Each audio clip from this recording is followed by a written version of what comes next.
Enregistrement en studio, mes conseils pour vous y préparer.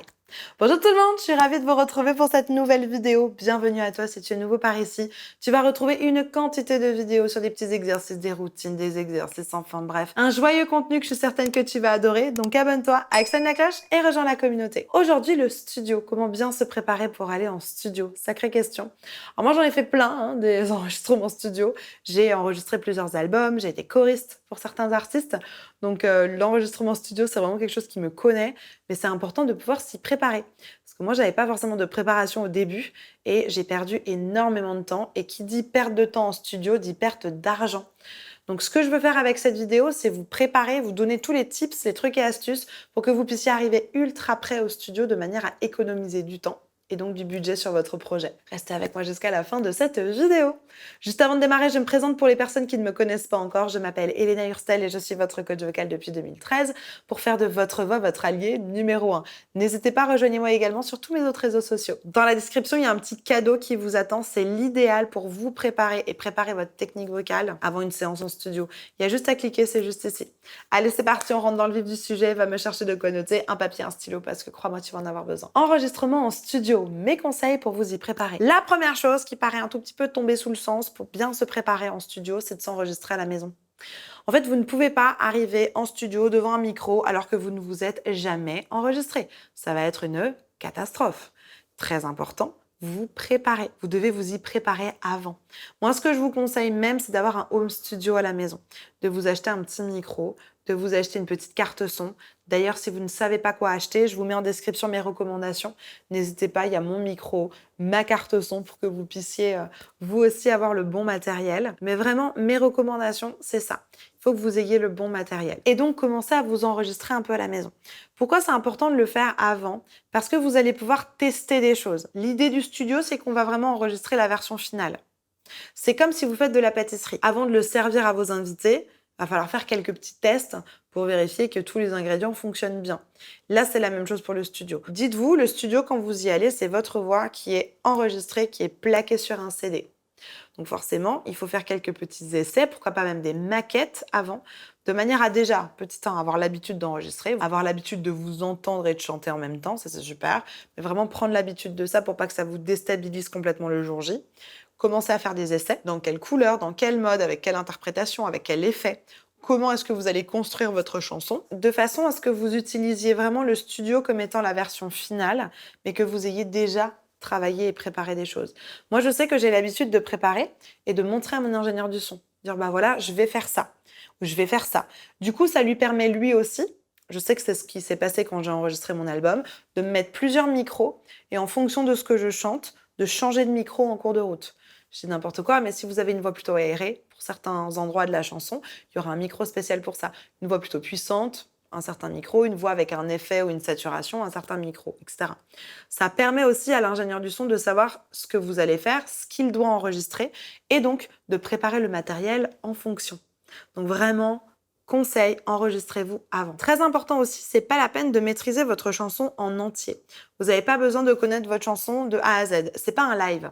Vous n'allez pas monter sur scène. Vous n'avez pas besoin de faire votre chanson du début à la fin parfaitement. Bien sûr que vous allez toujours pouvoir faire des petits ajustements. D'ailleurs, je vous le conseille, parce que vous allez enregistrer souvent par couplet ou par phrase. Je vous conseille d'ailleurs de faire plusieurs propositions, de faire plusieurs essais. Par exemple, la fin d'une phrase qui monte ou la fin d'une phrase qui descend, tel ou tel mode sur le premier refrain, d'avoir plusieurs possibilités et à la fin, quand vous faites le mix final, de choisir « Ah bah non, finalement, l'overdrive est mieux. Ah bah non, finalement, le neutre est mieux. Ah bah non, finalement, la saturation, je la préfère là. » Voilà, l'idée, c'est d'avoir une espèce d'échantillonnage pour qu'à la fin, vous puissiez vraiment, comme un puzzle, choisir les pièces qui vont vraiment bien aller ensemble. Ce que je vous conseille aussi, c'est quand même, au démarrage, de l'enregistrer une fois en entier. Pourquoi? Parce que ça va permettre à la personne qui vous enregistre de voir tout ce qu'il y a à faire et d'avoir un espèce de fil conducteur. Parce que parfois, vous allez vous mettre dans l'instru, vous allez plus savoir où vous en êtes. Le fait d'avoir enregistré une espèce de voix témoin du début à la fin, déjà petit 1, ça vous met dedans, vous allez être plus confortable, ça va avoir un espèce d'effet d'échauffement. En plus de ça, ça vous permet d'avoir une voix témoin, de ne pas vous perdre, et ça permet à l'ingénieur du son de savoir exactement ce qui lui attend. Juste avant de continuer, n'oublie pas de liker cette vidéo. Enfin, très important, pour préparer tes séances de studio, il faut absolument que tu répètes avec la version instru de ce que tu vas avoir au moment de l'enregistrement. Si, imaginons, tu as toujours répété sur un karaoké et qu'en fait en studio, ça va être la version avec les musiciens, ça va pas être confortable. Donc moi, ce que je fais la plupart du temps, c'est que les musiciens, ils enregistrent 1 ou 2 semaines avant. Je récupère l'enregistrement des musiciens et je travaille avec ça. Vous pouvez très bien commencer à travailler avec un karaoké, mais à la fin, quand vous enregistrez dans la version finale, vous devez avoir l'habitude d'entendre cette version finale. Donc, préférez toujours enregistrer les instruments avant, prendre le track, répéter avec et ensuite venir poser votre voix par-dessus. Ensuite, il y a une espèce de mythe qui dit que avant de chanter sur scène ou avant de chanter en studio, il faut faire un warm-up, il faut faire un petit échauffement. Moi, je suis pas très d'accord avec ça. La technique, de toute façon, c'est soit vous l'avez, soit vous l'avez pas. Vous n'allez pas pouvoir improviser un overdrive, un twang, je sais pas moi, une saturation ou que sais-je en studio. C'est pas un échauffement qui va vous permettre d'avoir une technique. L'échauffement, il est corporel. Vous devez vous réveiller le corps, vous devez réveiller le moteur pour être en capacité de pouvoir chanter vos notes. Votre technique, c'est soit vous l'avez, soit vous l'avez pas. C'est pas un échauffement qui va placer de la technique vocale. Non, c'est un entraînement quotidien. Et peut-être que vous vous dites, bah ouais, mais Elena, moi je sais pas trop quoi faire. J'ai trouvé 2-3 vidéos sur YouTube, mais je sais pas trop comment me préparer, quoi. Pour moi, vous allez mettre de l'argent dans un projet d'enregistrement. Vous devez être fier de ça. C'est une maquette, c'est quelque chose qui va vous représenter pendant des années. Moi, j'ai mon album, par exemple, que j'ai sorti en 2018. J'en suis ultra fière aujourd'hui. Mais je me suis vraiment préparée pour ça. Vraiment, techniquement, j'avais vraiment bien préparé avant. Donc, ne mettez pas de l'argent dans un projet d'enregistrement si vous n'êtes pas à la hauteur techniquement. Si vous n'avez pas une voix de laquelle vous pouvez être fier de la présenter sur un CD, sur des petits exemples, des petites maquettes que vous allez distribuer certainement pour promouvoir vos concerts ou pour trouver un festival, etc. Donc très important pour moi l'étape avant de comment se préparer en studio, on travaille sa voix tous les jours, avec un process, avec des routines. On consolide cette technique vocale. Pour moi, c'est fondamental. On ne peut pas vous prendre au sérieux si vous ne faites pas ça. Il n'y a rien de pire qu'un enregistrement avec une voix qui part en cacahuète. Donc, avant de mettre de l'argent là-dessus, mettez de l'argent sur un accompagnement vocal qui va vous aider à vous préparer suffisamment bien vocalement. Il y a de super coachs qui existent, peut-être même dans votre région, dans votre ville. Mais maintenant, si vous voulez le faire avec moi, j'ai un accompagnement parfait pour ça qui s'appelle Phoenix. Vous avez un lien dans la barre de description. Cliquez sur le lien.